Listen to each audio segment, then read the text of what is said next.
Армағайын, сіздермен тек арнасы, мен Бақыт Нұралыбай.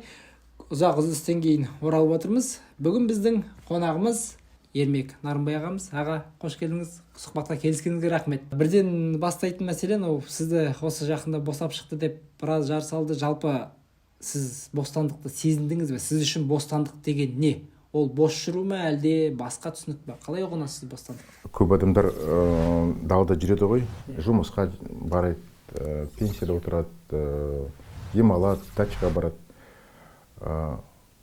Қанша істеуге болады, көп адамдар білмейді, түсінбейді, бостандық ол не ол. Тек қана жақта түсінесің. Адамдар қалай түсінбейді. Көп адамдар зонада, колонияда әрине шыдайды. Ол нағыз страдания ғой.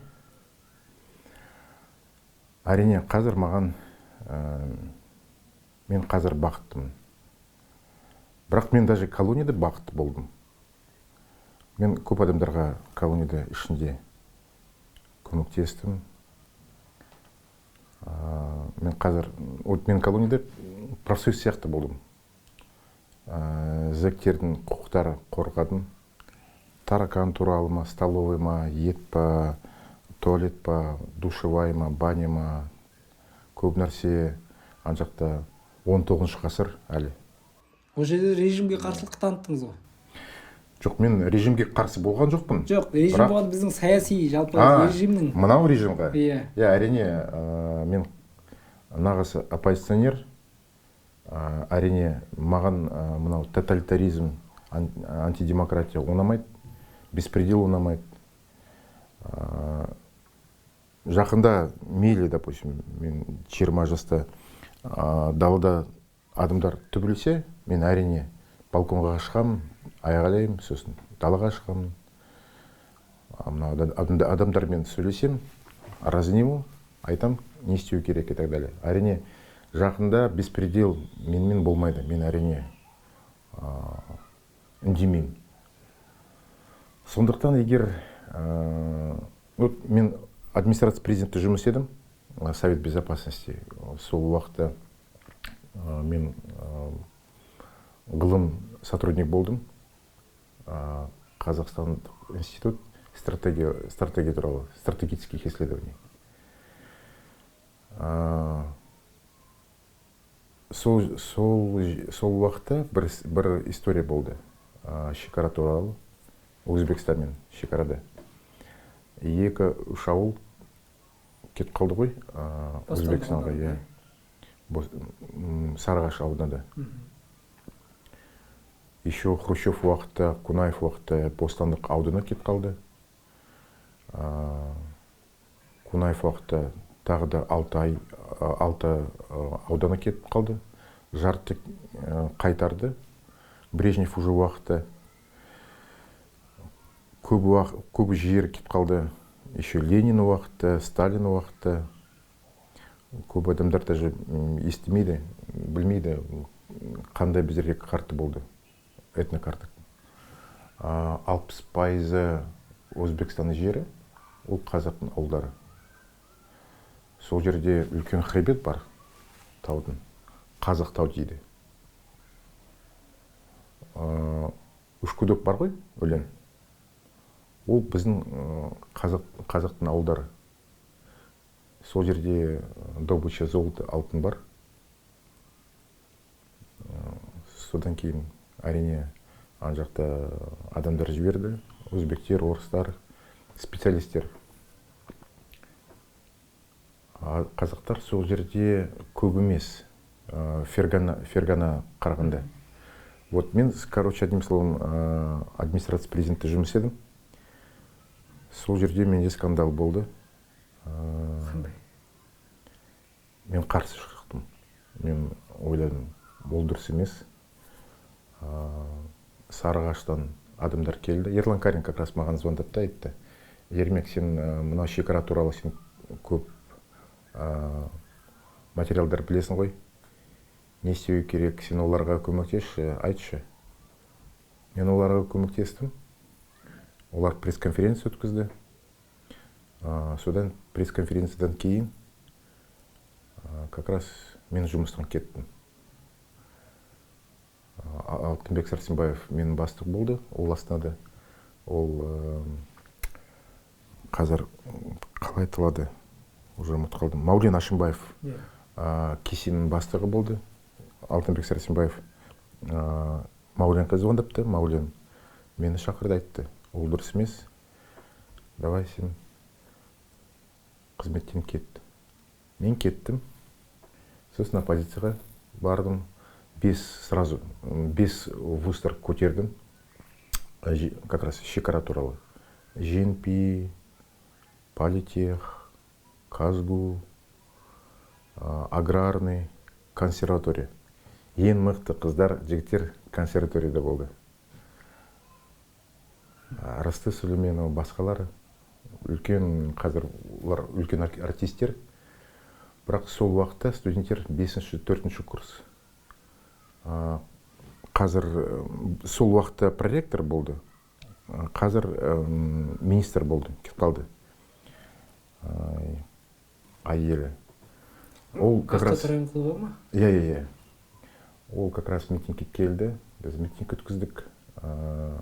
Өзбекстан посольство жақында. Студенттерге ол айтып жатыр: давайте, біз қазір сіздің дипломды алып тастаймыз, все, уже сіз отчисление кетесіз. Олар мейлі, қазақ жер кетсе, бізге не үшін диплом керек болады? Әрине, олар қалды.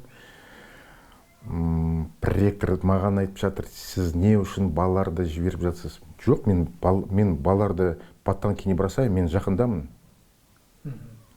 Мен посольствомен сөйлесіп жатырмын. Протест, акциялар, требованиялар и так далее.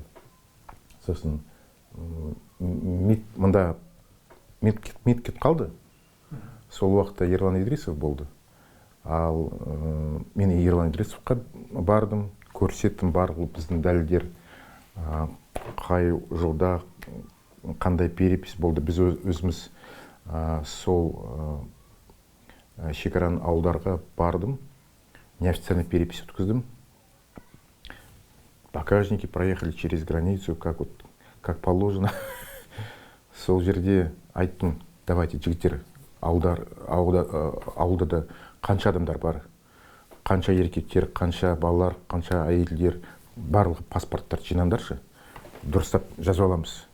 Кім қай үйде, ұлты қандай, қазақтар қанша, өзбектер қанша, орыстар қанша.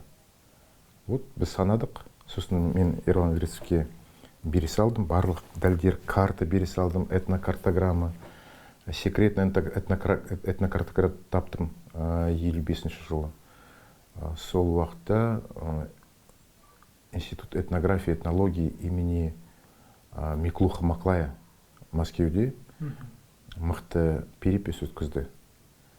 Бірақ Қазақстанда мына этнокартограмма ешкім білмеді. Мына Ерлан Идрисовты білмеді. Мен Ерлан Идрисовпен сөйлестім. Маған кім көмектесті? Ораз Жандосов. Ол министрге звондапты: мына мықты жігіт бар қазір, дәлелдермен, құжаттармен келеді сізге. Мен келдім, купеде отырдым, үлкен карта, симайт, по диагонали қойдым. Алып келдім, көрсеттім. Ол айтып жатыр: біздерде вообще басқа цифрлар. Мен айттым: қалай басқа? Көрсетіңізші. Кім бізге берді? Қайда таптыңыз? Бізге өзбектер берді.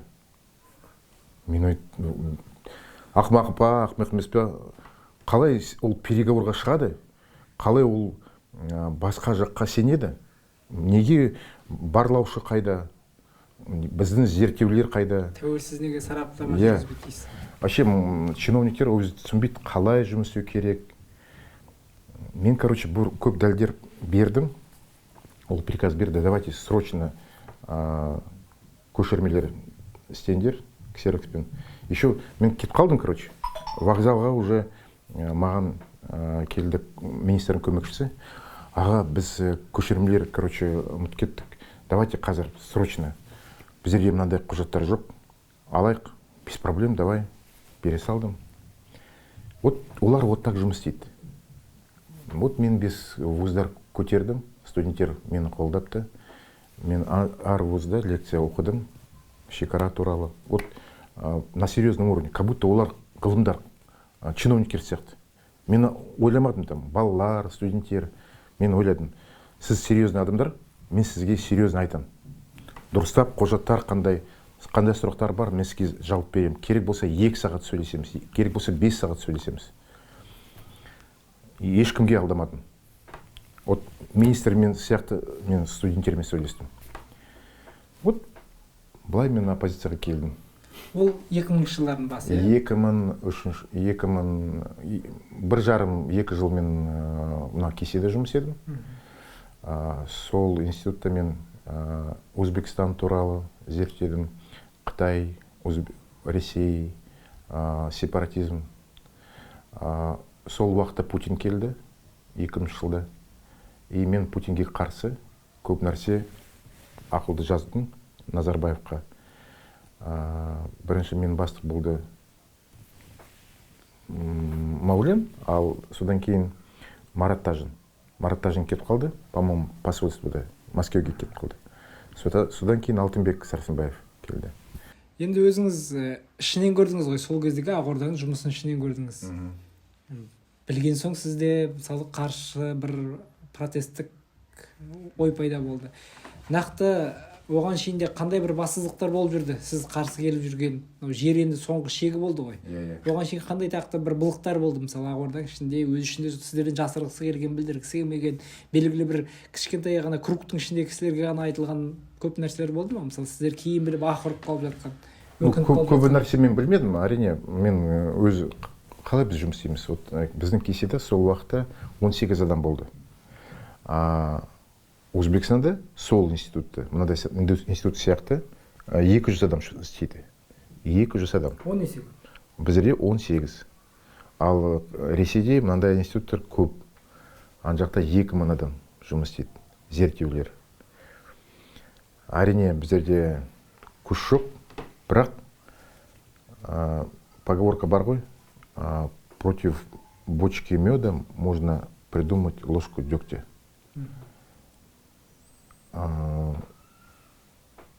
Вот мен ойладым, қандай ложка дегтя керек, чтобы барлығы мынау полностью танковый мускулар қандай Ресейде бар, нейтрализовать, егер соғыс болса. Мен соғыс туралы ойладым. Бастықтарға айттым, ол үлкен проблема. Сосын мен Берік Әбдіғалиевпен, қазір ол Ұлытаудың әкімі, біз неофициально маленький топ аштық. Фактически русский мир туралы, русский мирге қарсы туралы. Украинада қазір, әрине Ресейде қазір айтып жатыр ғой, русский мир. Біз мынау проблемаға қарсы әңгімелері, аналитика, көп нәрсе жаздық. Маулен Әшімбаев бізді қолдапты. Мен үлкен зерттеу аналитика істедім. Мынандай кітап жаздым. 5 экземпляр. 5000 емес, 5 экземпляр. Совершенно секретно. Қазір білмем, Назарбаев көрдім бе, көрмедім бе. Бірақ мен айттым. Фактически. Еще мен солтүстікке бардым. Петропавл, Семей, Павлодар, Өскемен. Вот именно мынау полностью зерттедім. Мен барлаушы сияқты болдым сол уақытта. Әкімдер қорқады, мә, Ресей туралы, орыстар туралы, ойбай, кошмар, не істейміз? Так, ешкімге айтпаңыз, сіз официально экономика туралы келдіңіз. Мен барлаушы сияқты болдым.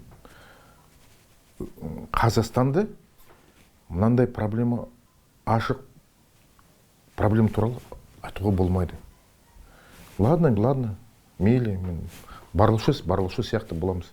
Вот Өскеменге мен келдім, мен әр аптада, әр қалада, әр ауданада болдым. Шекарада. Шемонайха келдік.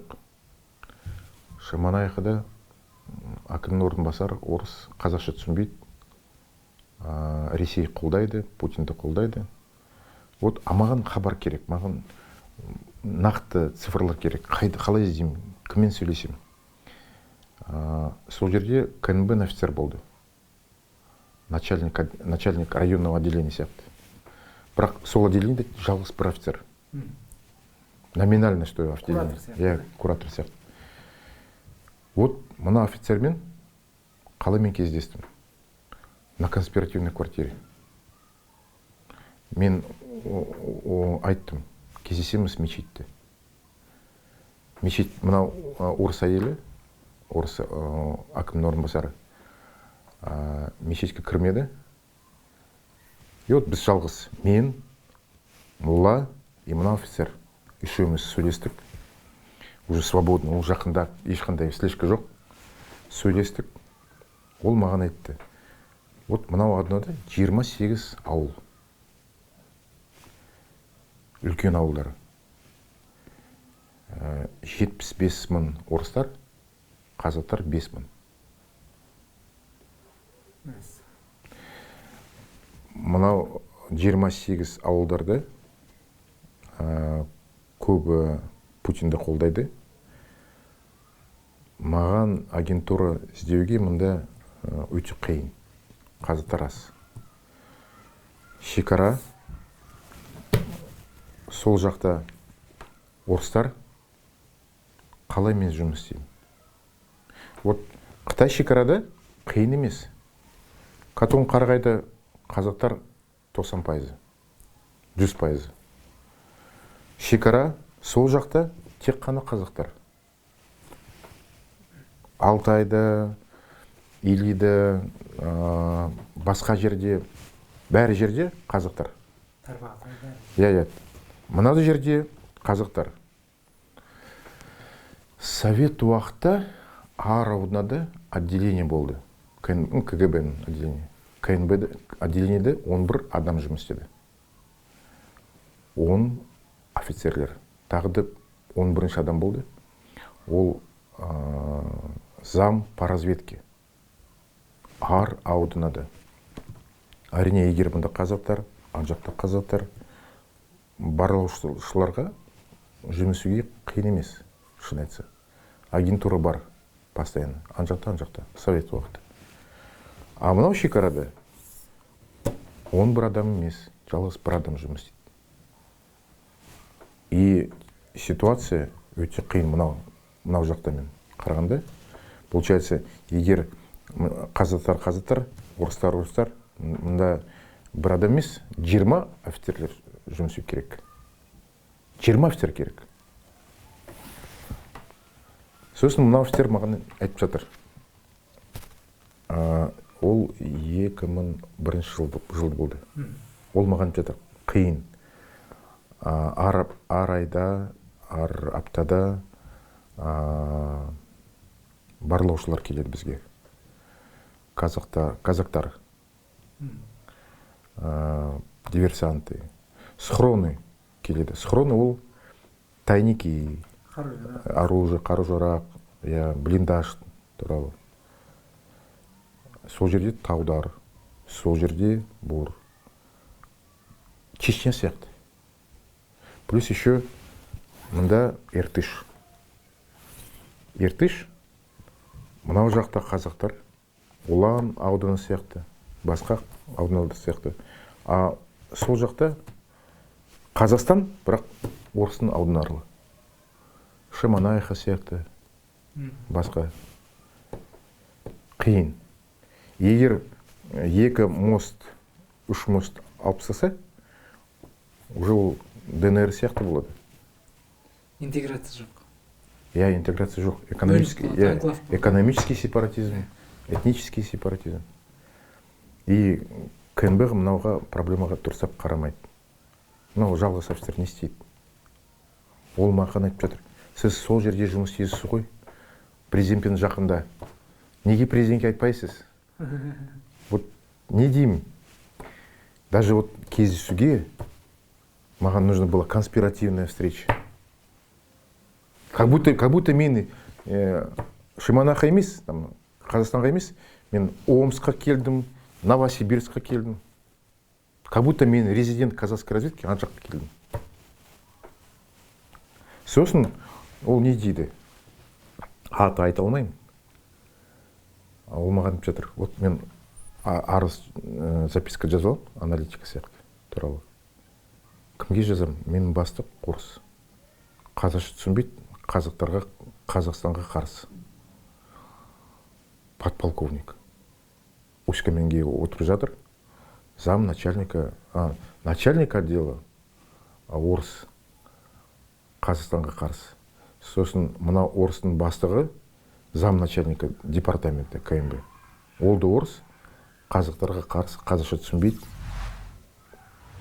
Керек болса пенсияға қай жаққа кетеді? Ресейге кетеді. Вот мынандай бізде КМБ. Қиын болды. Сосын көп нәрсе біз білмейміз. Вот мен бір кітап бітіріп жатырмын. Детектив. Исторический детектив. 91 жылы. Сол жылда как раз крах Советского Союза, Совет одағы, Республика Қазақстан. И сол уақытта заговор болды. Мәскеуде, Қазақстанға қарсы. Вот қазір кетіп қалды ғой, бірінші төраға, КНБ-ның төраға, Болат Байкенов. Бұрын кетіп қалды Сағадат Нұрмағамбет. Қорғаныс министрі. Вот мынау екі министр көбі қателер істеді, особенно Болат Байкенов. Заговор үлкен болды. Семей жанында, вот Семей, Курчатов бар ғой, ядерный центр. Вот ортасында, мынау трассада, ортасында военный Чаганский аэродром, шағын. Сол аэродромда 40 үлкен бомбардировщик болды. Ту-95-95 МС, модернизированный, супер модернизированный. Украинкада, ол Владивосток жанында аэродром болды, Украинка, Дальневосточный военный округ. Сол жерде тура мындай бомбардировщик болды. Ту-95, жай, без МС. Старой электрониками и так далее. Біздерде мықты авиация болды. 79-ші тяжело бомбардировочная авиация дальнего действия. Дальняя авиация дейді. ВВС-та. Именно ядерное оружие. Ар самолетта револьверный ствол бар ғой. Тура револьвер сияқты 5-6 ракета болды. X. Вот мындай X ракеталар могли взлететь и просто на аэродром кружить, выстрелить Америкаға, Қытайға. Даже не надо было летать. Сама ракета могла лететь 3-5 тысяч километров. И оларда боевой дежурство болды. Ол Украинкаға бара жатыр, Украинкадан Шағанға бара жатыр. Ортасында они разворачиваются и размен меняется. Сол уақытта 91-92 жылда сол аэропортта, аэродромда бір жігіт қызметтеді, прапорщик. Летчик емес, офицер емес, лейтенант емес. Ол көрді, что-то не то. Ол заговор түсінді, жай қарапайым қазақ. Что-то не то, потому что мына мықты самолеттер Украинаға кетіп бара жатыр, а Украинкадан ескі самолеттер келеді. Подмена. Кража. Ол срочно Семипалатинскқа келді, КГБ-ға, управление по области. Ой, кетші бар, дұрыс емес, не болады? Не может быть такого, дейді. Баршы. Сосын пузатый прокурор келді, қазақ. Сол шаганда сразу срочно по боевой тревоге там. Деньги тапты, водка, коньяк, комиссия. Сен мынау прапорщикқа қарама. Сен білесің ғой, Қазақстан Ресеймен мықты бауырлар. Бара береге. Все. На бір-екі бутылка все бітті. Сап кетті. И мынау 18, почти бір полк кет қалды. Или, допустим, басқа история, тоже заговор. Заговорлар қанша көп болды, и мынау айтады ғой, об умерших. Либо ничего, либо хорошее, либо ничего. Бірақ мен бұлай ойламаймын. Мен уже қанша рет айттым эфирде, Украинада, Киевте мен айттым сол история туралы. Әрине, мынандай адамдардан Болат Байкенов, Сагадат Нұрмағамбетов, даже дальше там басқалар, министрлер, міндетті түрде сұхбат алу керек болады сол уақытта. И қазірде көп адамдар әлі тірі. Вот бізде 86 жылда болды ғой. Желтоқсан. Плен болды ғой. Қанша адам бас көтерді, қол көтерді, Колбин туралы. Колбин қолдапты. Қонаевқа қарсы шықты там и так далее. Бір жігіт, даже Олжас Сүлейменов, Нұркадилов, там көбі мықты адамдар болды, и біреуді шықпады. А неге біздерде қазақтар жоқ па біздерде? Кандидаттар жоқ па? Еркін Әуелбеков, Назарбаев, там Закаш Камалдинов керек болса. Біздерде ЦК-да 80-90% қазақтар болды. Бір үндеген жоқ. Бәрі үндемеді. Есесіне жастар шықты. Сол ЦК-да бір адам шықпады. Ал Капчагайда біздерде 36-шы бригада бар ғой, ВДВ. Десантно-штурмовая бригада дейді қазір. Ол ең мықты бригада болды Совет одағыда. Біздерде 10 дивизиялар болды ВДВ, где-то 40 бригадалар болды. Ешқандай бригада, ешқандай дивизия за рубежом болған жоқ. Жалғыз мынау 36-шы бригада. Ол ГДР-де тұрды. Элитная часть. Ең мықты техника мынау бригадаға. Ең мықты адамдар, офицерлер. Кадрлар болсанда. Вот 89 жылда мынау бригада Қазақстанға келді, Қапчағайға. 91 жылда, 92 жылда біз тәуелсіздік алдық. Мынау офицерлер Москва приказ, бұйрық секретно берді. Олар построились в колонну, все техникамен бәрді. И Ресейге кетіп бара жатыр. Прямо автотрассамен. Сагадат Нұрмағамбетов трасса тұрып жатыр. Жалғыз, шал, генерал-лейтенантпен. Сізге кім бұйрық берді? Мен генерал емес па? Мен министр емес па? Похрен бізге. Біздің президент Ельцин, біздің министр Грачев Павел. Тек қана олды тыңдаймыз. Ол уже Қостанайға келді уже. Қараш? Шекараға жақында. Уже 1,5 километр уже жүріп жатыр. Уже шекара жақында. Челябинск жақында. Опять тағы да Сағадат Нұрмағамбетов трасса тұрып жатыр. Вот мынау история көркем фильм туралы. Көркем фильм істеу керек қазақтарға. Ол трагедия ғой. И ол Назарбаев Ельцинге звондап жатыр. А Сагадат Нұрмағамбетов Грачевқа звондап жатыр.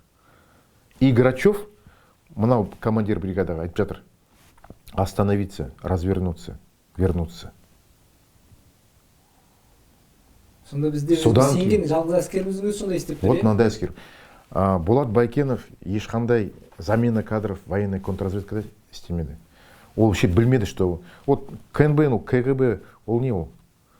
Сен точно білу керек, қашан, қай жерде заговор, не істейді, қалай істейді, қашан. Ол фактически военный переворот қой. Хорошо, ол Алматыға келмеді, Назарбаевқа. И мынандай историялар көп бізде. Или, допустим, заговор тағы да үлкен. 69 жылда шекарада совет уақыты провокациялар болды ғой, Қытаймен, де. Екі жерде Жалаңашкөл и остров Даманский. Остров Даманский ол Хабаровск жанында. Хабаровск, Владивосток жақында. А Қазақстанда именно Жалаңашкөлде. Жалаңашкөл ол көп адамдар білмейді ғой, олар Жалаңашкөл біздерде Алакөл жанында. Алакөл, шекара и вот ортасында Жалаңашкөл. Вот сол уақытта, содан кейін, конфликт кейін, біздерде үлкен единый округ болды, Туркестанский. И екі округ істеді. Мынау Қазақстан, Қырғызстан бір округ болады, Қытайға қарсы. А мынау бөлек Афганистанға, Иранға қарсы. И 1,5 мың танктер келді мына жаққа. Группировка. Біздерде Аягузская 76-шы танковая дивизия болды. Семейде болды запасная танковая дивизия. И көбі складтарда, Қарағанда, Семей. 89 жылда Горбачев Рейганмен келісімшарт қол қойды. Шартқа қойды. Ограничение обычных вооружений в Европе на 50%. Или уничтожайте, или из Европы. Европа ол Урал, Жайық. Либо туда кидайте, либо уничтожайте. Әрине олар не үшін біз танктер жай апсаймыз. Давайте спрячем. За Уралом, Қазақстанда. И Қазақстанға 6000 танктер келді.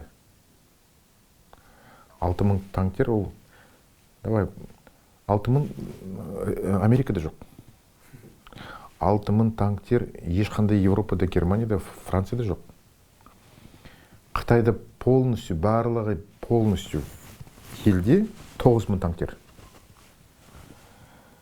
Біздің 6000 танктер спокойно могли любое китайское вторжение отбить.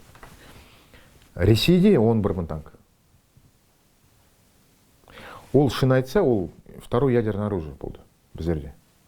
Біздерде ядерное оружие, еще танковое ядерное оружие. Вот сана 7000 танктер плюс 1,5. 7,5. 91 жылы. Ақырындап, то мынау генерал сұрайды, то Корея сұрайды, то Югославия сұрайды. Давайте бізге танктер. Біз ақша береміз. Не үшін сізге? Назарбаев, Сағадат Нұрманбетов, басқа генералдармен.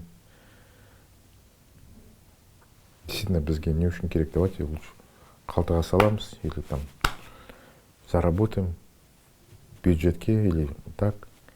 Бір қалай сатылды. Металлолом $40 тұрады, 1 тонна. Олар продали по цене $38. Ниже, чем металлолом. Тегін бере салды, да? Фактически. А Израиль не істейді? Израиль даже қазір до сих пор держал. Біздерде же екінші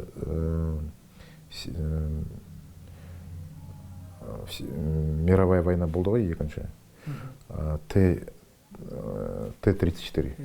Ең ескі танктері. Вот біз арабтарға совет уақытта мынандай танктер болды, переселдік. Даже побольше Т-54, там Т-64. басқалары. Так вот, олар даже Т-34 ешкімге бермей жатыр, металлолом бермей жатыр, переплавка бермей жатыр. Олар Сириямен шекарада оккупировали территорию, голландские высоты дейді. Мынау голландские высотыда 200 совет танктері закопали. Бетонный окоп, бетонный колпак, землю посыпали, цветки, как будто холм сияқты. И вот маленькое дуло, которое не видно. 200 танкер, непроходимое поле. Ешқандай сирийская армия голландские высоты алмайды. Но ескі танкер былаймен жұмыс істейді. А біздерде ең мықты сол уақытта, ең современный в мире Т-72 Қытайға бере салды, Кореяға бере салды, Югославияға бере салды, Ресейге. Мен ойлаймын, Өзбекстанға бере салды. Біздерде біздің чиновниктер Қазақстанға ойламайды вообще.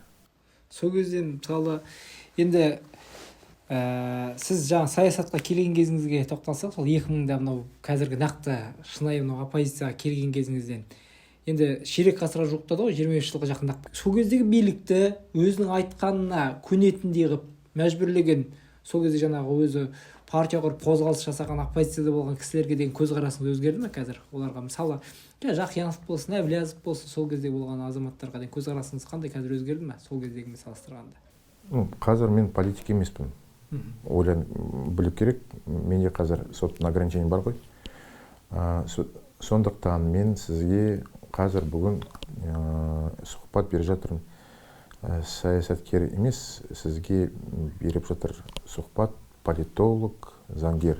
Сондықтан мен қазір оппозиция емеспін, үкімет адам емеспін. Мен мынауға қарсы шығамын, мынауға қарсы шығамын. Плюс мынау адамдарға бере саламын, плюс мынау адамдарға бере саламын. Тәуелсізбін. Иә, мен сот сияқты, арбитр сияқты. Сондықтан объективно қарағанда оппозицияда қиын болды, әрине. Репрессия, тюрьма, штраф, шантаж и так далее. Подкуп. Өлтіріпті састады. Иә. Үкімет адамдар біледі ғой, у каждого человека может своя цена быть. Или может быть, у меня тоже цена есть. Меня тоже можно подкупить. Примерно за 100 триллионов долларов. Вот я могу на такую сумму согласиться, условно говоря. Тапса егер. Егер тапса. Поэтому у кого-то меньше. Поэтому они могут согнуться. Қосановтар адамдар көп. Әрине, мүмкін мен көбі білмеймін. Мүмкін Қосанов кездесуде сұхбатта маған басқа нәрсе айтады. Сосын мен уже мен де ойлаймын, солай ма? Кажегельдин, Жақиянов, Олжас Сүлейменов, әлі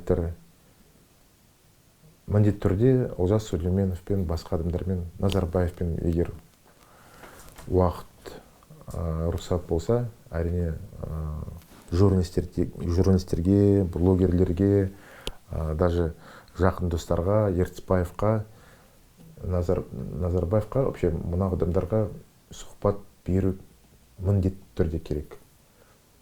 Хотя бы Алтынбек Сәрсенбаев туралы, Нұркадилов туралы, шекара туралы, басқа коррупция туралы. Вообще коррупция бар ма жоқ па? Біз халықты қанша хабар бар Назарбаев туралы біз ойлап жатырмыз. Ең мықты коррупционер. Бірақ кім біледі, егер Назарбаев шындық айтылса, мүмкін ол нағыз мықты патриот. Кім біледі, егер ол сұхбат шындық айтса, берсе. Кешірікті алу мүмкін дейсің. Иә. Біз көбі білмейміз, бірақ пока көп адамдар сұхбатқа шықпайды. сізге бермейді, маған бермейді, басқа адамдарға бермейді. Даже мынау Назарбаев мүмкін Ертісбаевқа или даже Тоқаевқа бермейді. Бірақ әрине керек болса ар айда мен оларға СМС, хат жазам сұхбат туралы. Беріңдерші, кімге бересіз? Сол жерде уже ешкімге сіз сұхбат бермейсіз уже. Ал оппозиция туралы, мен Олжас Сүлейменовпен әрине сұхбатпен келемін. Бірақ ең үлкен сұрақ, неге 95 жылда көп адамдар, көп депутаттар, которые разогнали, олар Назарбаев қарсы шықты, голодовка жариялады. И мынау депутаттың, парламенттің лидер Серікболсын Абдилин болды, Олжас Сүлейменов болды. Неге Олжас Сүлейменов қашты? Соғыстан қашты. Майданнан қашты. Неге Италияға кетіп қалды? Неге посолының погондар алды? Қанша ақша берді? Берді ма, бермеді ма? Мүмкін қылмыстық істері Назарбаев ашты. Көп адамдар былай айтады ғой, шантажпен. Біз көбі нәрсе білмейміз. И бізге даже оппозицияда көп адамдар сұхбатқа шықпайды, көбі нәрсе айтылмайды. Даже мен Мұхтар Жакишевпен көп сұрақтар бар. Қылмыстық істері туралы, месторождение туралы. Болды ма, болған жоқ па, продажа. Сол туралы как раз ешкімге дұрыстап сұхбат берген жоқ. И так далее. Егер біздерде таза сұхбат болмайды, таза жауап көп нәрсеге болмаса, мен мына адамдарға сенбеймін. Жақиянов пен Әбіләзов біздің саясатқа қайта оралуы мүмкін ба? Мүмкін, әрине мүмкін. Ол мүмкін қаздан келеді. Мен Тоқаевқа ашық эфирге қанша рет айттым. Даже шақыру керек емес. Олар өзі келеді. Егер Тоқаев айтады, біздерде сот таза болады. Гарантия беру. Гарантия береді. Ол гарантия мынандай легкий. ОПК-да сен просто жаза берші, суд присяжных по всем уголовным делам. Болды. Адамдар өзі келеді. Каждый келген өзі келеді, сразу же арыз жазылады. Давайте пересмотр, честный суд таза бола берсін. Мейлі, мынау Назарбаевтың прокурор бола берсін, Назарбаевтың там судисполнитель, полиция, КНБ бола берсін. Егер суд присяжный болса, прокурор Кажигелдимен, прокурор Әбіләзовпен өзі санайды, шақырайды. Допустим, білесіз бе, қалай Америкада вообще любой елде қалай вообще санайды, таңдайды мынау присяжныйлар. Настолько просто, что даже Тоқаев, Назарбаев, КНБ ешқандай давление жасамайды. Егер Алматыда 2 миллион адам болса, кішкентай балалар апсақ, біздерде избирательдер, сайлаушылар 50% қалады. 1 миллион адам. 2 миллион болды, 2 миллион қалды. Вот, допустим, мен судья, мен айтам прокурорға, сізге қандай цифр? Айтыңызшы, любой, с потолка. Ол айтады, допустим, 20. Дидар біздерде, ол адвокат. Мен сізге айтам, вот қандай цифр? Ол айтады, 10. Ладно, жазып алайық. 20, 10, 2010 адам. И получается, біз компьютерге жазаламыз 2010. И компьютер өзі шығарады. И списоктан. Каждый в 2010 адам бір копилкаға келеді, 500 адам. Мен судья. Значит, 500 адам біз уже жаздық. СМС-калар мен хатшысы қазір жібереді и жазады, егер сіз ертең келмейсіз, сізге 15 күн зинданда отырасыз, немесе там $2000 төлейсіз. Мынау списокте домохозяйка, аскер, грузчик, адвокат, бәрібір. Олар бәрі келеді. Біз просто алып тастаймыз лишний адамдар. Сосын айтамыз, так, Дидар, адвокат, анкета бере салыңыз, прокурор әр присяжныйға анкета бере салыңыз сұрақтармен. Любой сұрақтармен. Қандай сұрақтар сізге ұнайды, жаза беріңіз. 2 күннен кейін мынау 500 адам барлығы прокурорский, адвокатский анкета қайтарады бізге, біз қараймыз. Дидар қарайды, адвокат, там, Нұрлан прокурор қарайды. И уже спокойно Дидар айтады, так, мынау маған керек емес, так, прокурор очередь, маған 18 адам керек емес, Дидар айтады, маған 205 адам керек емес, и так далее. 100 адамдар алып тастаймыз. Тағы да 200, тағы да 200. Короче, тек қана 12 адам қалады. Мынау 2 адам и Дидарға жарасайды, ұнайды, и Нұрланға. И, естественно, Қажыгелдинге или там Аблязовқа. Все, 12 адам қалды. И уже, допустим, кража в магазине, уақыт сот присяжных Америкада где-то 2-3 сағат алады. Әрине, мынандай үлкен экономикалық қылмыстық істері где-то там 2-3 ай алады. Үлкен ғой, мүмкін 5 ай, мейлі. Содан кейін Қажыгелдин ба, Аблязов па, Нарымбаев па, Мамедалин ба, Жанболат Мамай ма, басқа адамдар әрине на пересмотр жазады. Егер оларда Нұрлан прокурорда дәлелдер болса, допустим, маған обвинение, допустим, по 5 статьям. 4 статьялар мен жеңдім, а бірақ жеңілдім 1 статьямен. Мен 2 жыл алдым. Все, 2 жыл отырам. Уже ешкімге ешқандай претензия болмайды. Президентке ма, генеральный прокурорға ма, там КНБ-ға ма, әкене, шешене, ешкімге претензия болмайды. Уже халық ойлайды, ага, Қажыгелдин өзі келді, значит, уже уверенный, что ешқандай обвинение дұрыстап дәлелдер бермейді. Аблязов өзі келеді. А егер келмесе, біз уже ойлаймыз, аха, күмәнді қорқады. Дәлелдер бар прокурорда. Келмесе уже қандай претензия? Уже Тоқаевқа емес. Тоқаев өзі күледі. Ага, вот көрдіңіз ба, қандай сізде оппозиция? А егер ол келді, ешіне қорқпайды, дәлелдер қолында бар, өзі сотқа келді, арыз жазды, давайте пересмотр делать дейді. Вот мынандай. Ладно, хорошо, запасной вариант. Ладно, сіз Нарымбаевқа, Қажыгелдинге, Аблязовқа, там, Жанболатқа, там, басқаларға сіз қарсыз. Ладно, біз туралы пусть мейлі беспредел бола берсін. Бизнес бар ғой? Пусть бизнесмен туралы соттары барлық, коммерческий, хозяйственный спор.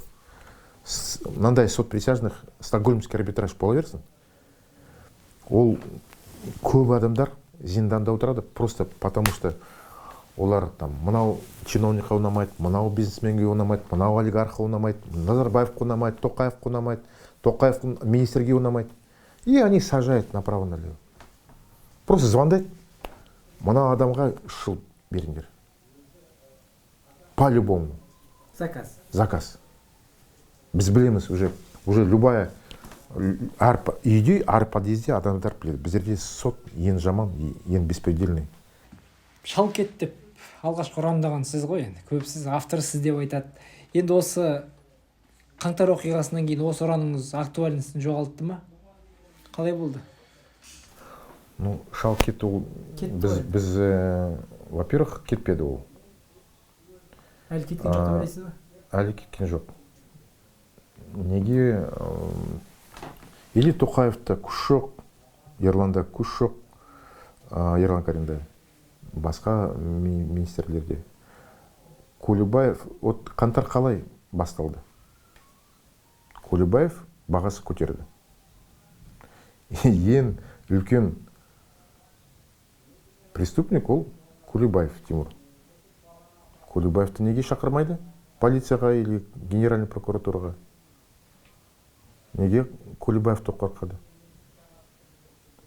Или Дарига Назарбаева? Оларға көп сұрақтар бар. Или вот қараңдаршы, Назарбаев ол кім болды? 2-ші, 3-ші, 4-ші қаңтарда. Иә, төраға болды. А КНБ кому подчинялся? МВД. Мына адамға. Егер министр обороны, қорғаныс министр, КНБ-нің министр Тоқаев звондап жатыр, бұлай дейді Тоқаев. Бірақ мынау министрлер телефон көтермейді. Ол, получается, Назарбаевқа звондает, а Тоқаевқа звондамайды. Значит, получается, не только олар, Назарбаев, получается, Тоқаевқа қарсы шықты. А неге допросқа шақырмайды? Ни Назарбаев, ни Кулебаев, ни Дарига. Сосын, неге Карим Масимов туралы сот жабық болды? Неге? Егер чол анжақта қандай? Кісілердің аты аталып болады шығар. Қандай құпия? Бір кісілердің аты аталып болады шығар. Телефон көтермеді. Ну, пусть біз тыңдаймыз. Көтерді ма, көтермеді ма? Не істеді? Қандай бұйрық берді сотрудниктерге? Біз уже білеміз ғой, что олар бұйрық берді, там, үйде отырыңдар, жұмысқа бармаңдар, есік жабыңдар, кетіңдер. Ну, все. Ол үлкен құпия ма? Мен сізге, мен тарихшымын. Францияда ең аяғында Людовик 16 болды. Последний король династии.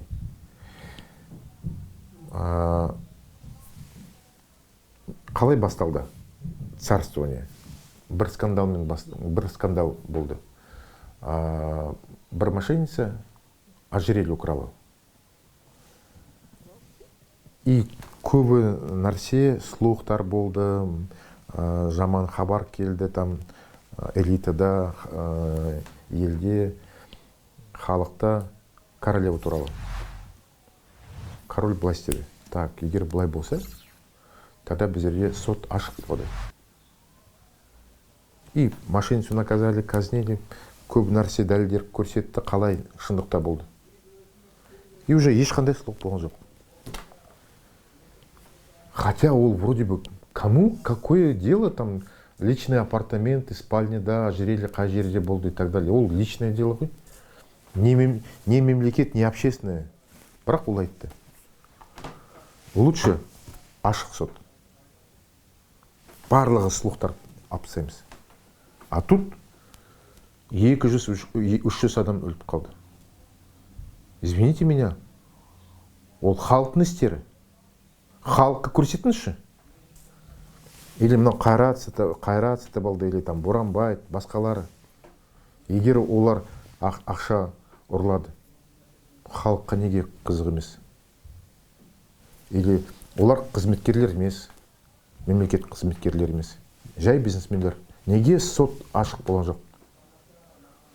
Теперь қараңдар, Боранбай или Сатыбалды, по-моему, Боранбай туралы сот тағы да басталды, пересмотр. А неге? Что-то вот на ровном месте так. Шын айтсақ, просто договорились. Саудаласты ғой. Я, сізге қанша керек? 2 миллиард па? Мә, 2 миллиард, давайте мен бостандық қышқамын. Болды. И қазір, вот прогноз сізге берем. Срок мынандай болды қазір. Резко уменьшится. Классика. Серик Ахметов 2 миллиард теңге төледі. Қайда таптың? Раз. Все. 10 жыл болды. 1 жылдан кейін кеп қалды бостандық. И так Кулекеев, басқалар. Классика уже ол. Исключение жоқ. Демек, Назарбаев кеткен жоқ па? Назарбаев, мен ойлаймын, кеткен жоқ. И Тоқаев одан қорқады. немесе мүмкін Бірге. Назарбаевта компромат бар, кім білеміз, кім біледі. Мүмкін Дариға да бар, Кулебаев та бар. Немесе Тоқаев, Тоқаевта күш жоқ. Слабый президент дейді ғой. Жалпы өзіңіз есіңізде болса, 2000 жылдардың басында елдегі әртүрлі саяси оқиғаға қатысты пікір айтып, жаңағы керек болса алаңға да шығатын, тіпті сол бір билік назарын өзіне аударылатын саяси қозғалыстар, әртүрлі қоғамдық бірлестіктер, партиялар көп болды. Мысалы, шын мәнінде оның ішінде бәрі бірге бірікті деп айта алмаймын, үлкен коалиция, бірақ жекелей шыққанның өзінде де олар сол үкіметке өзінің диктовать етіп өзінің айтқан істете алған жағдайлар болды. Мысалы, тек қана зейнеткерлердің мәселесін сол кезде көтеріп жүрген жаңағы поколение деп жатамыз ғой, қозғалысы. Соның өзі көп жағдайда өзінің айтқанымен санасатын жағдайға жеткізіп тұрды ғой. Енді сол сияқты ұйымдардың басын қосқан демократия үйі Алматыдағы. Сіз білетін боларсыз. Сол үйдің өзі бір сол кездегі азаттықтың аралы сияқты болды, шын мәнінде бір бостандықтың аралы сияқты қабылданды. Енді сол уақыттарда 2000 жылдардың басында бір демократияның лебі, шын мәнінде бір демократияның самал жел соққан жаман сияқты болды. Біз сол демократиядан өтіп кеткен жоқпыз ба? Қазір мүлдем сезілмейтін сияқты емес пе? Қалайға қарайсыз? Қалай салыстырасыз? Үкіметке демократия керек емес, әрине.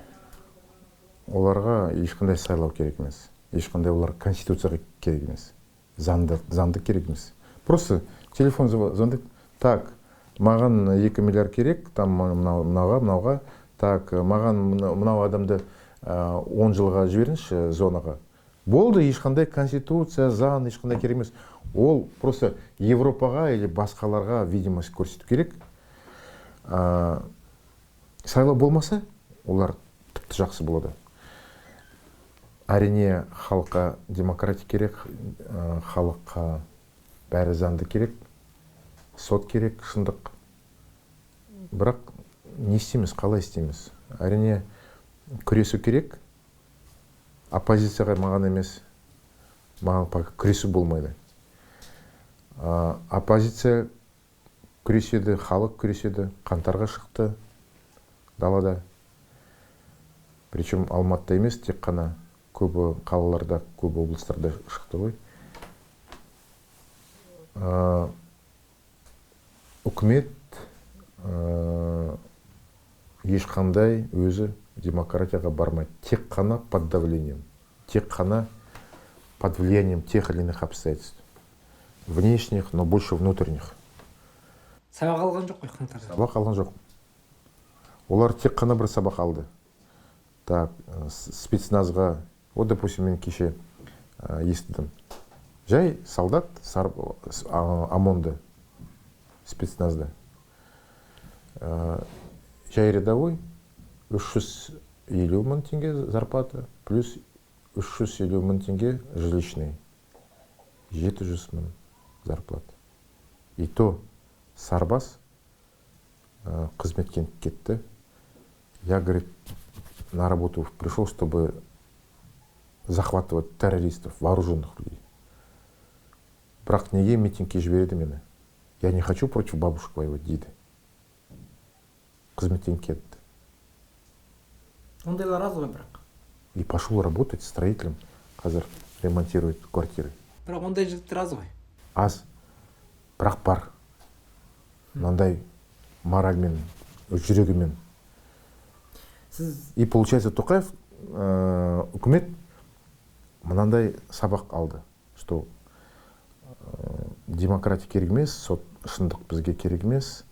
Бізге лучше сарбаздарға, лучше контрактнитерге біз ақша көбейтеміз, повысим. Ол дұрыс емес. Поэтому егер мен министрмен, депутаттармен кездесемін, мен оларға айтам. Сіз ешіне қорқпайсыз ба? 2 қаңтарда. Лучше давайте екеуміз әңгімелесеміз. Не істеу керек, чтобы қан болған жоқ. Қаңтар болған жоқ. Бізге компромисс болу керек. Бізге, хотя вот мен айттым ғой, давайте бизнеске, бизнеслерге нормальный сот ашамыз. Олар не при чем ғой? Олар оппозицияға оппозиционерлер емес, оппозиция емес, үкімет емес. Пусть иностранный, шетелдік иностранный келеді ғой, иә. Пусть көбейтеді экономика. Егер бизнесмендер ойлайды, что Қазақстанда ең мықты коммерческий суд бола берсін, Стокгольмский арбитраж сияқты. Ресей қарғанда, Қытай қарғанда, Өзбекстан қарғанда, Баку қарғанда, там, Турция қарғанда. Полностью Европадан, Япониядан көп адамдар келеді ақшамен, миллиардтермен. Наоборот, сізге үлкен пайда болады ғой. Біздің арқасында, біздің ұсыныстер арқасында. Көбі миллион ұсыныстер бар. Ар отрасльде.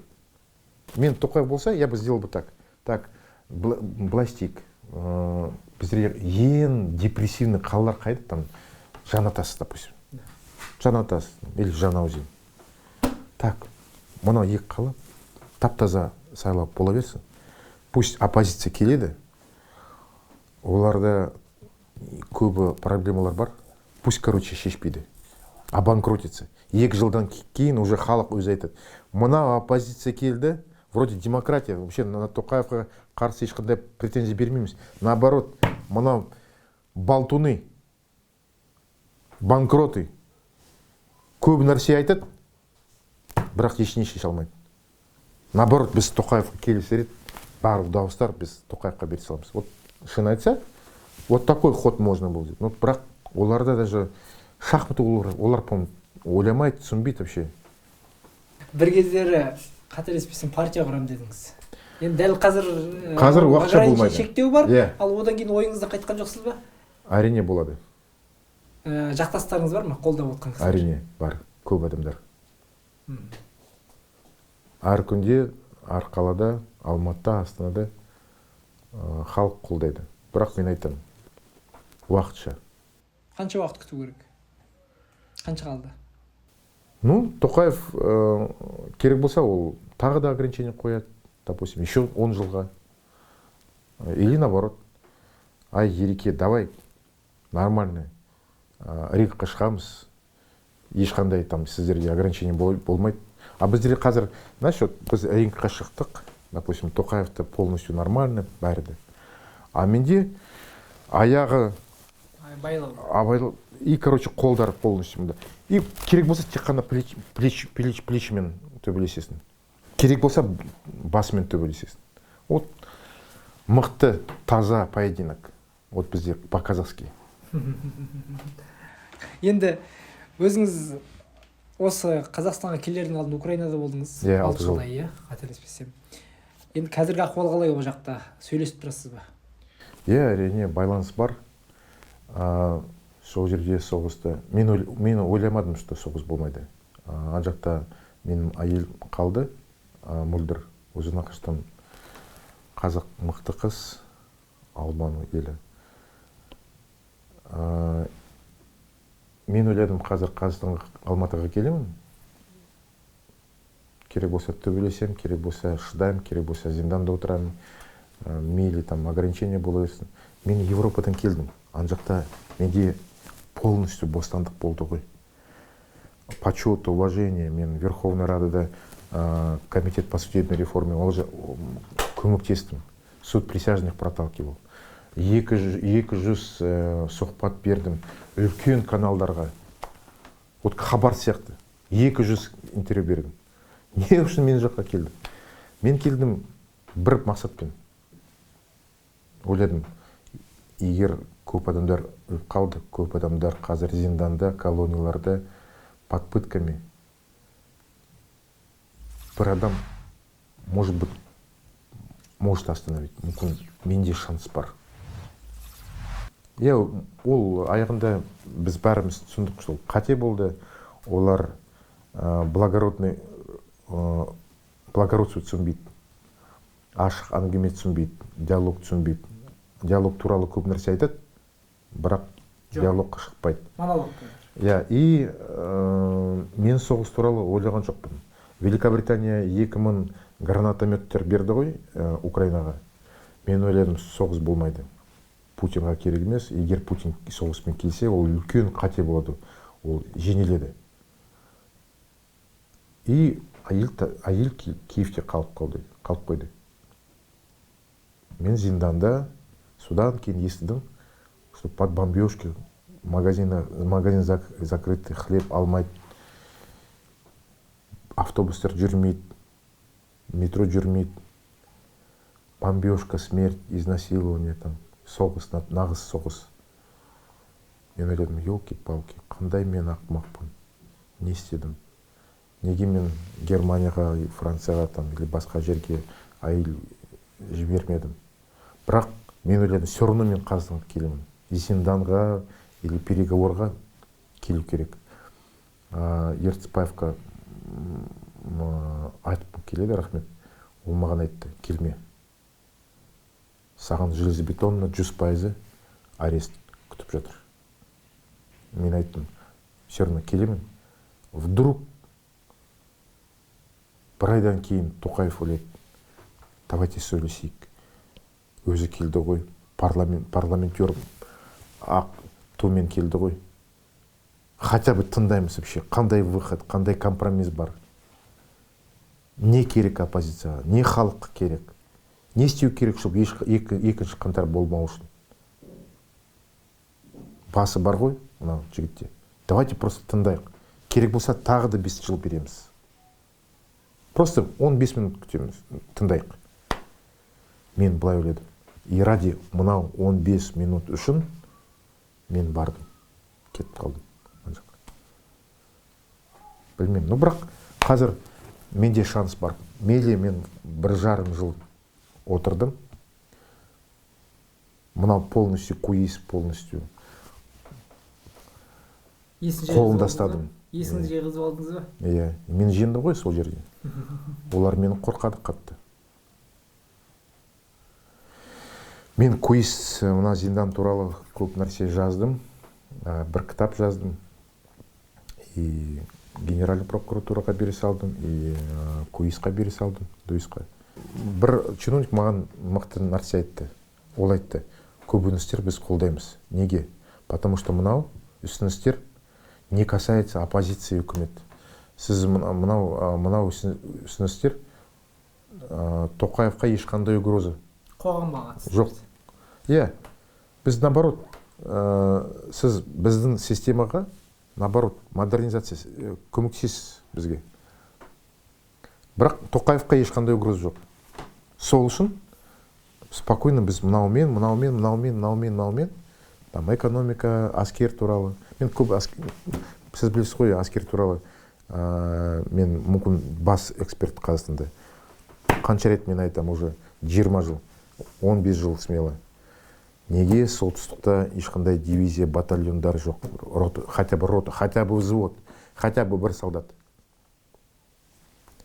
Егер біздерде рота, батальон болса, ақырындап, аз жылда уже, допустим, Жириновский уақытта, ол Қазақстанға, допустим, 20 арыз айтты ғой, көп нәрсе. Допустим,